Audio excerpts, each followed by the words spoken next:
Hello guys, we have a question here that says a student measured the diameter of a small steel ball using a screw gauge to of least count 0.001 centimeter. The main scale reading is 5 mm and 0 of circular scale division coincides with 25 divisions above the reference level.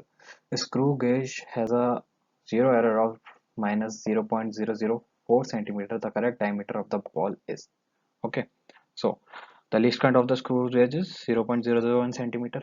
It has been given in the question. The main scale reading of the screw gauges are equals to 5 mm and 25 division above the reference level. Okay, zero error in the screw gauges minus 0.004 centimeter.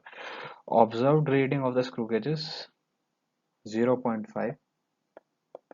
Observed reading is this. Write it plus 25 multiplied by 0.001. Okay, so we get from this is 0.525 centimeter. Okay, so the actual reading is 0.52. Actual reading is 0.525 plus 0.444, 0.004. Then we get is 0.529 centimeter. Okay, so the answer is